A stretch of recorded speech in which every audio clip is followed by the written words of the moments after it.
ओम नमो भगवते वासुदेवाय नमः। आपके अपने YouTube चैनल जय मां कंजक में आपका बहुत बहुत स्वागत है।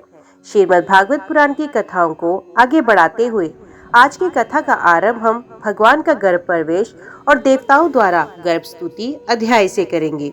उम्मीद करती हूँ कथा का पूरा फल लेने के लिए आप कथा को शुरू से लेकर अंत तक जरूर श्रवण करेंगे। ओम नमो भगवते वासुदेवाय नमः। श्री सुखदेव जी कहते हैं, परीक्षित, कंस एक तो स्वयं ही बड़ा बली था और दूसरे मगध नरेश जरासंध की उसे बहुत बड़ी सहायता प्राप्त थी। तीसरे उसके साथ थे प्रलंबासुर, बकासुर, चाणूर, तृणाव्रत, अघासुर, मुष्टिक, अरिष्टासुर, द्विद, पूतना, केशी, धेनुक, बाणासुर और भौमासुर आदि बहुत से दैत्य राजा उसके सहायक थे। उनको साथ लेकर वे यदुवंशियों को नष्ट करने लगा। वे लोग भयभीत होकर कुरु, पांचाल, केकय, शालव, विदर्भ, निषद, विदेह और कौशल आदि देशों में जा बसे।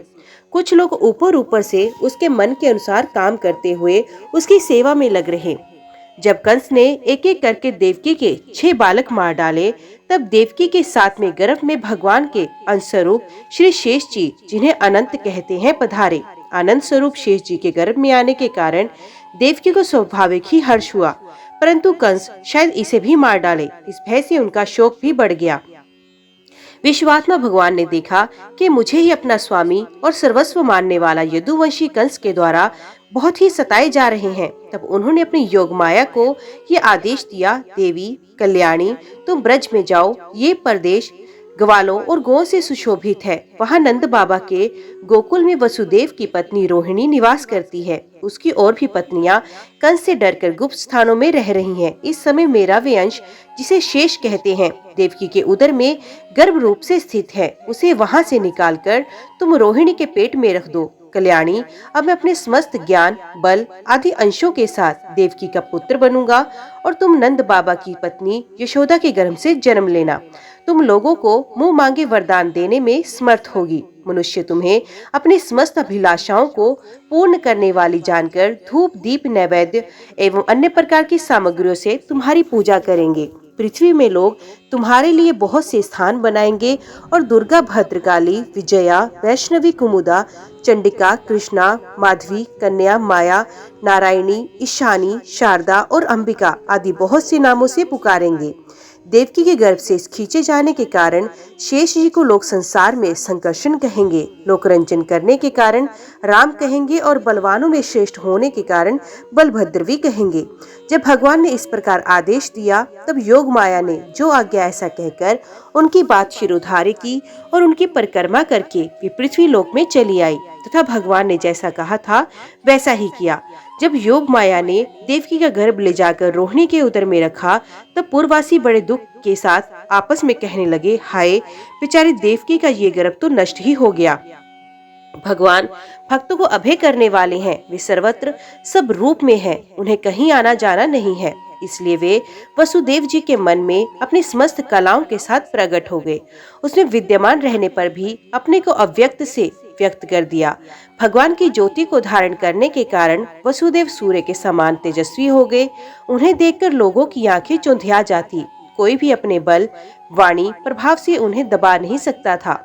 भगवान के उस ज्योतिर्मय अंश को, जो जगत का परम मंगल करने वाला है, वसुदेव जी के द्वारा आधान किए जाने पर देवी देवकी ने ग्रहण किया।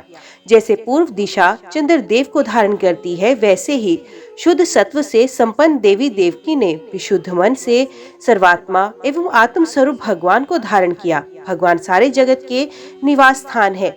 देवकी उनका भी निवास स्थान बन गई, परंतु घड़े आदि के भीतर बंद किए हुए दीपक का और अपनी विद्या दूसरे को न देने वाले ज्ञान खल की श्रेष्ठ विद्या का प्रकाश जैसे चारों ओर नहीं फैलता, वैसे ही कंस के कारागार में बंद देवकी भी उतनी शोभा नहीं हुई। देवकी के गर्भ में भगवान विराजमान हो गए थे।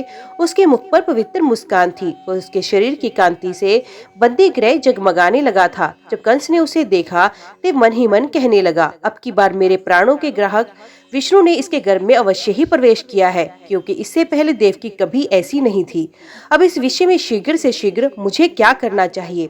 देवकी को मारना तो ठीक नहीं होगा, क्योंकि वीर पुरुष सर्वार्थवश अपने पराक्रम को कलंकित नहीं करते। एक तो ये स्त्री है, दूसरे बहन और तीसरे गर्भवती है। इसको मारने से तो तत्काल ही मेरी कीर्ति, लक्ष्मी और आयु नष्ट हो जाएगी। वे मनुष्य तो जीवित रहने पर भी मरा हुआ ही है, जो अत्यंत क्रूरता का व्यवहार करता है।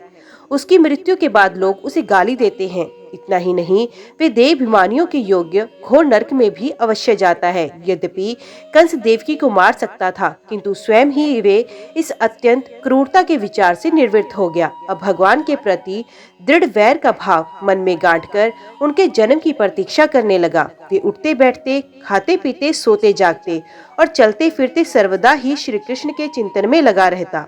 जहाँ उसकी आंख पड़ती, जहाँ कुछ खड़का होता, वहाँ उसे श्री कृष्ण दिख जाते। इस प्रकार उसे सारा जगत ही श्री कृष्ण में दिखने लगा। परीक्षित, भगवान शंकर और ब्रह्मा जी कंस के कैद खाने में आए। उनके साथ नारद आदि ऋषि भी आए। वे लोग सुमधुर वचनों से उसकी अभिलाषा पूर्ण करने वाले श्री हरि की इस प्रकार स्तुति करने लगे। प्रभु, आप सत्य संकल्प हैं, सत्य ही आपकी प्राप्ति का श्रेष्ठ साधन है। सृष्टि के पूर्व, प्रलय के पश्चात और संसार की स्थिति के समय इस असत्य अवस्थाओं में भी आप सत्य हैं। पृथ्वी, जल, तेज, वायु और आकाश, इन 5 दृश्यमान सत्यों के आप ही कारण हैं और उनमें अंतर्यामी रूप से विराजमान भी हैं। आप इस दृश्यमान जगत के परमार्थ स्वरूप हैं। आप ही मधुर वाणी और समदर्शन के प्रवर्तक हैं। भगवान, आप बस सत्य स्वरूप ही हैं। हम सब आपकी शरण में आए हैं। ये संसार क्या है? एक सनातन वृक्ष। इस वृक्ष का आश्रय है प्रकृति। इसके 2 फल हैं, सुख और दुख। 3 जड़ें हैं, सत्व, रज और तम। 4 रस हैं, धर्म, अर्थ, काम और मोक्ष। इसके जानने के 5 प्रकार हैं, श्रोत, त्वचा, नेत्र, रसना और नासिका। इसके 6 स्वभाव हैं, पैदा होना, रहना, बढ़ना, बदलना, घटना और नष्ट हो जाना। इस वृक्ष की शाल है 7 धातुएं, रस, रुधिर, मांस, मेद, अस्थिति और मज्जा और शुक्र। 8 शाखाएं हैं, 5 महाभूत, मन, बुद्धि, अहंकार। इसमें मुख आदि 9 द्वारों खोड़र है, प्राण, अपान, व्यान, उदान, समान, नाग, कूर्म, कृकल, देवदत्त और धनंजय। ये 10 प्राण ही इसके 10 पत्ते हैं। इस संसार रूपी वृक्ष पर 2 पक्षी हैं, जीव और ईश्वर। इस संसार रूप वृक्ष की उत्पत्ति के आधार एकमात्र आप ही हैं। आप में ही इसका प्रलय होता है और आपके ही अनुग्रह से इसकी रक्षा भी होती है। जिनका चित्त आपकी माया से आवृत हो रहा है, इस सत्य को समझने की शक्ति खो बैठा है, वे ही उत्पत्ति, स्थिति और प्रलय करने वाले ब्रह्मादि देवताओं को अनेक देखते हैं। तत्वज्ञानी पुरुष तो सबके रूप में केवल आपका ही दर्शन करता है। आप ज्ञान स्वरूप आत्मा है, चराचर जगत के कल्याण के लिए ही अनेकों रूप धारण करते हैं। आपके वे रूप विशुद्ध, अप्राकृतिक, सत्यमय होते हैं और सत्पुरुषों को बहुत सुख देते हैं। साथ ही दुष्टों को उनकी दुष्टता का दंड भी देते हैं, उनके लिए अमंगल में भी होते हैं। कमल के समान कोमल अनुग्रह भरे नेत्रों वाले प्रभु, कुछ बिरले लोग ही आपके समस्त पदार्थों और प्राणियों के आश्रय स्वरूप रूप में पूर्ण एकाग्रता से अपना चित्त लगा पाते हैं और आपके चरण कमल रूपी जहाज का आश्रय लेकर इस संसार सागर को बछड़े के खुर के खड्डे के समान अनायास ही पार कर जाते हैं। क्यों ना हो, अब तक के संतों ने इसी जहाज से संसार सागर को पार जो किया है। परम प्रकाश में स्वरूप परमात्मन आपके भक्त जन सारे जगत के निष्कपट प्रेमी, सच्चे हितैषी होते हैं। वे स्वयं तो इस भयंकर और कष्ट से पार करने योग्य संसार सागर को पार कर ही जाते हैं, किंतु औरों के कल्याण के लिए भी वे यहाँ आपके चरण कमलों को नौका स्थापित करते हैं। वास्तव में सत्पुरुषों पर आपकी महान कृपा है, उनके लिए आप अनुग्रह स्वरूप ही हैं। कमल नयन, जो लोग आपके चरण कमलों की शरण नहीं लेते तथा आपके प्रति भक्ति भाव से रहित होने के कारण जिनकी बुद्धि भी शुद्ध नहीं है, वे अपने को झूठ मूठ मुक्त मानते हैं, वास्तव में तो वे बद्ध ही हैं। ये यदि बड़ी तपस्या और साधना का कष्ट उठाकर किसी प्रकार ऊंचे से ऊंचे पद पर पहुंच भी जाएं, तो भी वहां से नीचे गिर जाते हैं। परंतु भगवान, जो आपके अपने निज जन है, जिन्होंने आपके चरणों में अपनी सच्ची प्रीति जोड़ रखी है, वे कभी उन ज्ञान अभिमानियों की भांति अपने साधन मार्ग से नहीं गिरते। प्रभु, वे बड़े बड़े विघ्न डालने वालों की सेना के सरदारों के सर पर पैर रखकर निर्भय विचरते हैं। कोई भी विघ्न कर उनके उनके मार्ग में रुकावट नहीं डाल सकते, क्योंकि उनके रक्षक आप जो हैं, आप संसार की स्थिति के लिए समस्त देहधारियों को परम कल्याण प्रदान करते हैं। विशुद्ध सत्य में सच्चिदानंद घन में परम दिव्य मंगल विग्रह प्रकट करते हैं। उस रूप के प्रकट होने से ही आपके भक्त वेद, कर्म कांड, अष्टांग योग, तपस्या, समाधि के द्वारा आपकी आराधना करेंगे। प्रभु, आप सबके विधाता हैं। यदि आपका ये विशुद्ध सत्य में निज स्वरूप ना हो तो अज्ञान और उसके द्वारा होने वाला भेदभाव को नष्ट करने वाला अप्रोक्ष ज्ञान ही किसी को ना हो। जगत में दिखने वाले तीनों गुण आपके हैं और आपके द्वारा ही प्रकाशित होते हैं, ये सत्य है। परंतु इन गुणों की प्रकाशिक वृत्तियों से आपके स्वरूप का केवल अनुमान ही होता है, वास्तविक स्वरूप का साक्षात्कार नहीं होता। भगवान मन और वेदवाणी के द्वारा केवल आपके स्वरूप का अनुमान मात्र होता है, क्योंकि आप उनके द्वारा दृश्य नहीं, उनके साक्षी हैं। इसलिए आपके गुण, जन्म और कर्म आदि के द्वारा आपके नाम और रूप का निरूपण नहीं किया जा सकता। फिर भी प्रभु, आपके भक्तजन उपासना आदि क्रिया योगों के द्वारा आपका साक्षात्कार तो करते ही हैं। जो पुरुष आपके मंगल में नामों और रूपों का श्रवण, कीर्तन, स्मरण और ध्यान करता है और आपके चरण कमलों की सेवा में ही अपना चित्त लगाए रहता है, उसे फिर जन्म मृत्यु रूप संसार के चक्कर में नहीं आना पड़ता। संपूर्ण दुखों को हरने वाले भगवान आप सर्वेश्वर हैं। ये पृथ्वी तो आपका चरण कमल ही है। आपके अवतार से इसका भार दूर हो गया। धन्य है प्रभु, हमारे लिए ये बड़े सौभाग्य की बात है कि हम लोग आपके सुंदर सुंदर चिन्हों से युक्त चरण कमलों के द्वारा विभूषित पृथ्वी को देखेंगे और स्वर्गलोक को भी आपकी कृपा से कृतार्थ देखेंगे। प्रभु, आप अजन्मा हैं। यदि आपके जन्म के कारण संबंध में हम कोई तर्क न करें तो यही कह सकते हैं कि ये आपका लीला विनोद है। ऐसा कहने के कारण ये है कि आप तो द्वैत के लेश से रहित सर्वाधिनाश स्वरूप और इस जगत की उत्पत्ति, स्थिति तथा परले अज्ञान के द्वारा आप में आरोपित हैं। प्रभु, आपने जैसे अनेकों बार मत्स्य, हैग्रीव, कश्यप, नरसिंह, वराह, हंस, राम, परशुराम और वामन अवतार धारण करके हम लोगों की और तीनों लोगों की रक्षा की, वैसे ही आप इस बार भी पृथ्वी का भार हरण कीजिएगा। यदुनंदन, हम आपके चरणों में वंदना करते हैं। देवकी जी को संबोधित करके, माता जी, ये बड़े सौभाग्य की बात है कि आपकी कोख में हम सबका कल्याण करने के लिए स्वयं भगवान पुरुषोत्तम अपने ज्ञान, बल आदि अंशों के साथ पधारे हैं। अब आप कंस से तनिक भी मत डरिए, अब तो वे कुछ ही दिनों का मेहमान है। आपका पुत्र यदुवंश की रक्षा करेगा। परीक्षित, ब्रह्मादि देवताओं ने इस प्रकार भगवान की स्तुति की। उनका रूप ये है, इस प्रकार निश्चित रूप से तो कहा नहीं जा सकता। सब अपनी अपनी मति के अनुसार उनका निरूपण करते हैं। इसके बाद ब्रह्मा जी और शंकर जी को आगे करके देवगण स्वर्ग में चले गए। परीक्षित, अब समस्त शुभ गणों से युक्त बहुत सुहावना समय आया। रोहिणी नक्षत्र था। आकाश के सभी नक्षत्र, ग्रह और तारे शांत सौम्य हो रहे थे। दिशाएं स्वच्छ प्रसन्न थी। निर्मल आकाश में तारे जगमगा रहे थे। पृथ्वी के बड़े बड़े नगर, छोटे छोटे गांव, हीरों की बस्तियां और हीरे आदि की खाने मंगलमय हो रही थी। नदियों का जल निर्मल हो गया था। रात्रि के समय भी सरोवरों में कमल खिल रहे थे। वन में वृक्षों की पत्तियां रंग बिरंगे पुष्पों के गुच्छों से लद गई थी। कहीं पक्षी चहक रहे थे तो कहीं भौरे गुनगुना रहे थे। उस समय परम पवित्र और शीतल मंद सुगंध वायु अपने स्वर से लोगों को सुखदान करती हुई बह रही थी। ब्राह्मणों के अग्निहोत्र की कभी न बुझने वाली अग्नियों को जो कंस के अत्याचार से बुझ गई थी, वे इस समय अपने आप जल उठी। संत पुरुष पहले से ही चाहते थे कि असुरों की बढ़ती ना होने पाए। अब उनका मन सहसा प्रसन्नता से भर गया।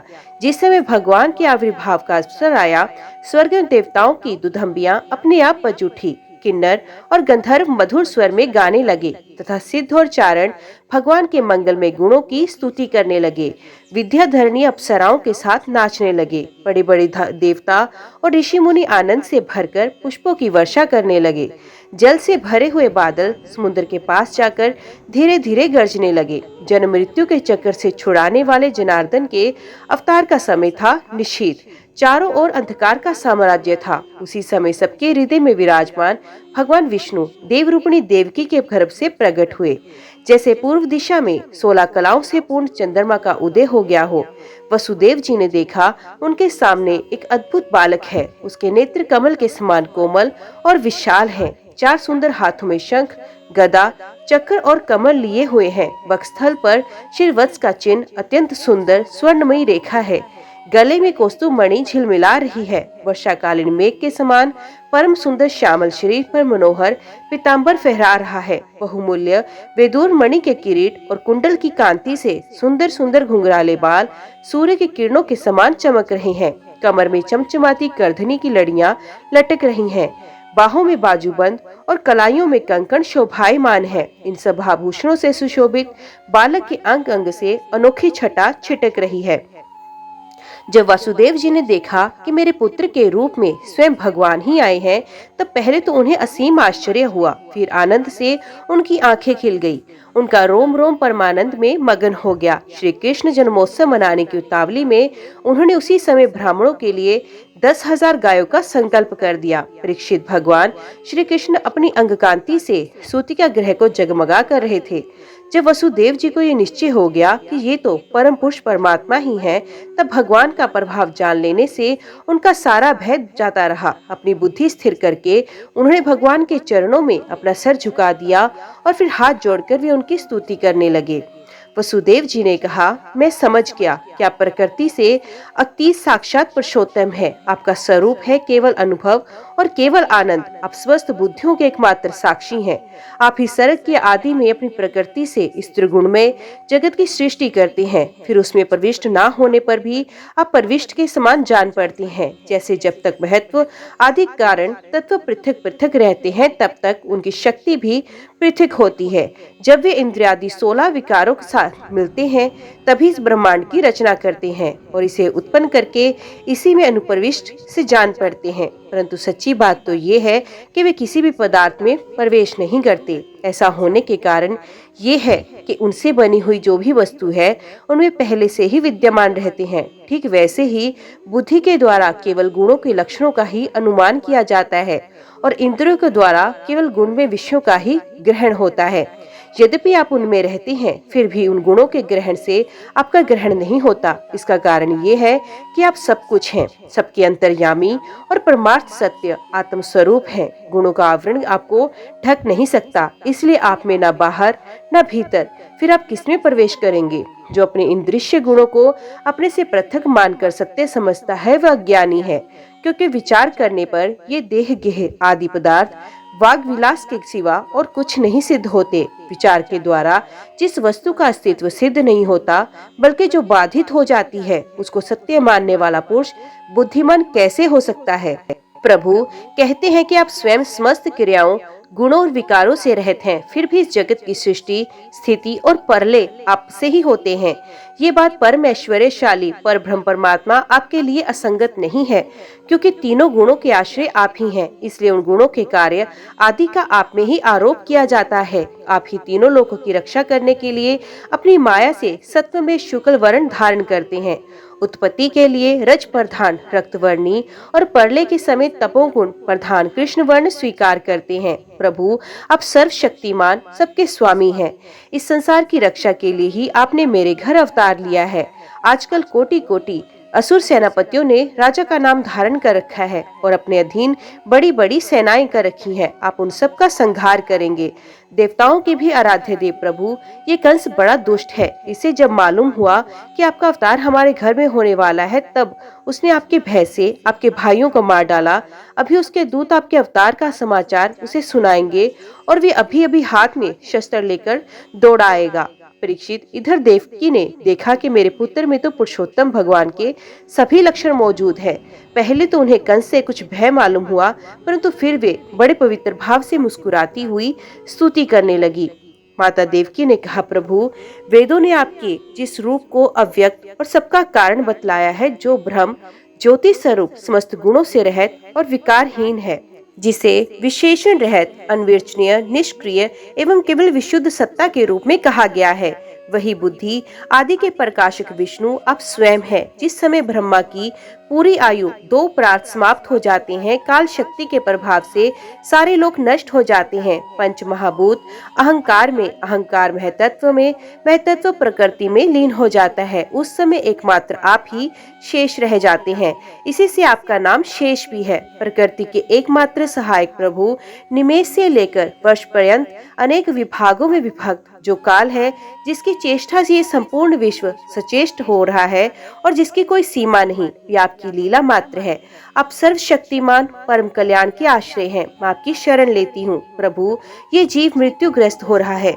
ये मृत्यु रूप कराल व्याल से भयभीत होकर संपूर्ण लोक लोकांतरों में भटकता रहा है, परंतु इसे कभी नहीं ऐसा स्थान न मिल सका जहाँ वे निर्भय होकर रहे। आज बड़े भाग्य से इसे आपके चरणारविंदों की शरण मिल गई। तब ये स्वस्थ होकर सुख की नींद सो रहा है।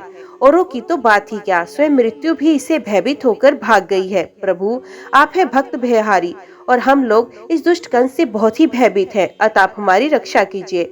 आपका ये चतुर्भुज दिव्य रूप ध्यान की वस्तु है। इसे केवल मांस मज्जा में शरीर पर ही दृष्टि रखने वाला देहाभिमानी पुरुषों के सामने प्रकट मत कीजिए। मधुसूदन, इस पापी कंस को ये बात मालूम ना हो कि आपका जन्म मेरे गर्भ से हो रहा है। मेरा धैर्य टूट रहा है। आपके लिए मैं कंस से बहुत डर रही हूँ। विश्वात्मन, आपका ये स्वरूप अलौकिक है। आप शंख चक्र गदा और कमल की शोभा से युक्त अपना ये चतुर्भुज रूप छिपा लीजिए। परले के समय आप इस संपूर्ण विश्व को अपने शरीर में वैसे ही स्वाभाविक रूप से धारण करते हैं जैसे कोई मनुष्य अपने शरीर में रहने वाले सिद्ध रूप आकाश को। वही परम पुरुष परमात्मा आप मेरे गर्भवासी हुए। ये आपकी अद्भुत मनुष्य लीला नहीं तो और क्या है। श्री भगवान ने कहा, देवी, स्वयंभू मनवंतर में जब तुम्हारा पहला जन्म हुआ था, उस समय तुम्हारा नाम कृष्ण था और ये वसुदेव सुतपा नाम के प्रजापति थे। तुम दोनों के हृदय बड़े शुद्ध थे। जब ब्रह्मा जी ने तुम दोनों को संतान उत्पन्न करने की आज्ञा दी, तब तुम लोग इंद्रियों का दमन करके उत्कृष्ट तपस्या की। तुम दोनों ने वर्षा, वायु, घाम, शीत, उष्ण आदि काल के विभिन्न गुणों को सहन किया और प्राणायाम के द्वारा अपने मन के मैल को धो डाला। तुम दोनों कभी सूखे पत्ते खाते, कभी हवा पीकर रह जाते। तुम्हारा चित्त बड़ा शांत था। इस प्रकार तुम लोगों ने मुझसे अभीष्ट वस्तु प्राप्त करने की इच्छा से मेरी आराधना की। मुझ में चित्त लगाकर ऐसा परम दुष्कर और घोर तप करते करते देवताओं के 12,000 वर्ष बीत गए। पुण्यमयी देवी, उस समय मैं तुम दोनों पर प्रसन्न हुआ, क्योंकि तुम दोनों ने तपस्या, श्रद्धा और प्रेमी भक्ति से अपने हृदय में नित्य निरंतर मेरी भावना की थी। उस समय तुम दोनों की अभिलाषा पूर्ण करने के लिए वर देने वालों का राजा मैं इसी रूप में तुम्हारे सामने प्रकट हुआ। जब मैंने कहा कि तुम्हारी जो इच्छा हो वो मुझसे मांगो, तब तुम दोनों ने मेरे जैसा पुत्र मांगा। उस समय तक विषय भोगों से तुम लोगों का कोई संबंध नहीं हुआ, तुम्हारे कोई संतान भी नहीं थी। इसलिए मेरी माया से मोहित होकर तुम दोनों ने मुझसे मोक्ष नहीं मांगा। तुम्हें मेरे जैसा पुत्र होने का वर प्राप्त हो गया और मैं वहां से चला गया। अब सफल मनोरथ होकर तुम लोग विषयों का भोग करने लगे। मैंने देखा कि संसार में शील, स्वभाव, उदारता तथा अन्य गुणों में मेरे जैसे दूसरा कोई नहीं। इसलिए मैं ही तुम दोनों का पुत्र हुआ और उस समय मैं कृष्ण गर्भ के नाम से विख्यात हुआ। फिर दूसरे जन्म में तुम हुई अदिति और वसुदेव हुए कश्यप। उस समय भी तुम्हारा पुत्र हुआ। मेरा नाम था उपेंद्र। शरीर छोटा होने के कारण लोग मुझे वामन भी कहते थे। सती देव की तुम्हारे इस तीसरे जन्म में भी मैं उसी रूप में फिर तुम्हारा पुत्र हुआ। मेरी वाणी सर्वदा सत्य होती है। मैंने तुम्हें अपना ये रूप इसलिए दिखला दिया कि तुम्हें मेरे पूर्व अवतारों का स्मरण हो जाए। यदि मैं ऐसा नहीं करता तो केवल मनुष्य शरीर से मेरे अवतार की पहचान नहीं हो पाती। तुम दोनों मेरे प्रति पुत्र भाव तथा निरंतर भ्रम भाव रखते हो। इस प्रकार वात्सल्य, स्नेह और चिंतन के द्वारा तुम्हें मेरे परम पद की प्राप्ति होगी। श्री सुखदेव जी कहते हैं, भगवान इतना कहकर चुप हो गए। अब उन्होंने अपनी योग माया से माता पिता के देखते देखते तुरंत एक साधारण शिशु का रूप धारण किया। तो वसुदेव जी ने भगवान की प्रेरणा से अपने पुत्र को लेकर सुतिका गृह से बाहर निकलने की इच्छा की। उसी समय नंद पत्नी यशोदा के गर्भ से उस योग माया का जन्म हुआ, जो भगवान की शक्ति होने के कारण उनके समान ही जन्म रहित है। उसी योग माया ने द्वारपाल और पूर्ववासियों की समस्त इंद्रियां वृत्तियों की चेतना हर ली। वे सब के सब अचेत होकर सो गए। बंदी गृह के सभी दरवाजे बंद थे। उनमें बड़े बड़े किवाड़, लोहे की जंजीरें और ताले जड़े हुए थे। उनके बाहर जाना बहुत ही कठिन था, परंतु वसुदेव जी भगवान श्री कृष्ण को गोद में लेकर ज्यों ही उनके निकट पहुँचे त्यों ही वे सब दरवाजे अपने आप से खुल गए। ठीक वैसे ही जैसे सूर्योदय होते ही अंधकार दूर हो जाता है, उस समय बादल धीरे धीरे गरजकर जल की फुहारें छोड़ रहे थे। इसलिए शेष जी अपने फनों से जल को रोकते हुए भगवान के पीछे पीछे चलने लगे। उन दिनों बार बार वर्षा होती रहती थी, इसी से यमुना जी बहुत बढ़ गई। उनका प्रवाह गहरा और तेज हो गया। तरल तरंगों के कारण जल पर फेन ही फेन हो रहा था। सैकड़ों भयानक भंवर पड़ रहे थे। जैसे सीतापति भगवान श्री राम जी को समुद्र ने मार्ग दिया था, वैसे ही यमुना जी ने भगवान को मार्ग दे दिया। वसुदेव जी ने नंद बाबा के गोकुल में जाकर देखा कि सबके सब गोप नींद में अचेत पड़े हैं। उन्होंने अपने पुत्र को यशोदा जी की शैया पर सुला दिया और उनकी नवजात कन्या लेकर वे बंदी गृह में लौट आए। जेल में पहुंचकर वसुदेव जी ने उस कन्या को देवकी की छैया पर सुला दिया और अपने पैरों में बेड़ियां डाल ली तथा पहले की तरह वे बंदी गृह में बंद हो गए। उधर नंद पत्नी यशोदा जी को इतना तो मालूम हुआ कि कोई संतान हुई, परंतु वे ये नहीं जान सकी पुत्र हुआ या पुत्री, क्योंकि एक तो उन्हें बड़ा परिश्रम हुआ था और दूसरे योग माया ने उन्हें अचेत कर दिया था। ओम नमो भगवते वासुदेवाय नमः। आज की वीडियो में इतना ही।